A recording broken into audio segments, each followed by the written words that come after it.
Welcome to today's video. Today I will be teaching you guys how to cook chicken and salmon. It's a really easy process and it comes out really tasty, so I hope you guys enjoy it. First step is, you're gonna wash down the meat, make sure everything's all nice and clean before you add the seasonings to it. Second step you're gonna do is take a paper towel and just kind of damp it down. This way when you add the seasonings, it's gonna stick a lot better. After washing the chicken, I like to slice up the chicken breast just so then it cooks evenly and efficiently. First seasoning I'll be using is some garlic powder. I like to just sprinkle just like a moderate amount on both the chicken and salmon. Second seasoning is some paprika. I like to add a little bit on both just to kind of spice it up a little bit. Third seasoning I like to use is some Italian seasoning. Sprinkle it right over top both the salmon and chicken. Last but not least, some salt. You want to season both sides and then just let it sit there for about, I would say, 5 minutes. What you're gonna need is 2 metal stove tops. The reason why we're using metal stove tops because the cooking method I'll be using will be putting the stove top into the oven at a certain point. Before you even start doing anything, make sure you have your oven set at a broil high. I like to use the oven as a part of the cooking method, so make sure your oven's already running and it makes the process a lot faster. Now it's time to cook the chicken. I like to put the stove top at like a medium high. I like to use coconut oil or olive oil. Reason being, it just makes the meat a lot more tastier. If you are on contest prep, you can use PM, 0 calorie cooking spray, and it comes out just as good. Now it's time to finally cook the chicken. We'll be adding the meat to the stove top. For the chicken, I like to let it cook for about 5 minutes.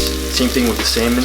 After flipping the meat, I'll let it sit for about a minute. Then after that minute is up, I'll put it into the oven and let it cook at a broil high. I love using the oven because the meat comes out super tender. It literally cooks from inside out. So especially when you reheat the meat, I find that this method makes the meat really tender, especially the chicken. And when you're eating it for another meal, it's like a lot more tastier and it's not really hard at all. I let the chicken sit in there for about 20 to 25 minutes. For the salmon, I'll do maybe 8 to 10 minutes. This is what it looks like when it comes out the oven.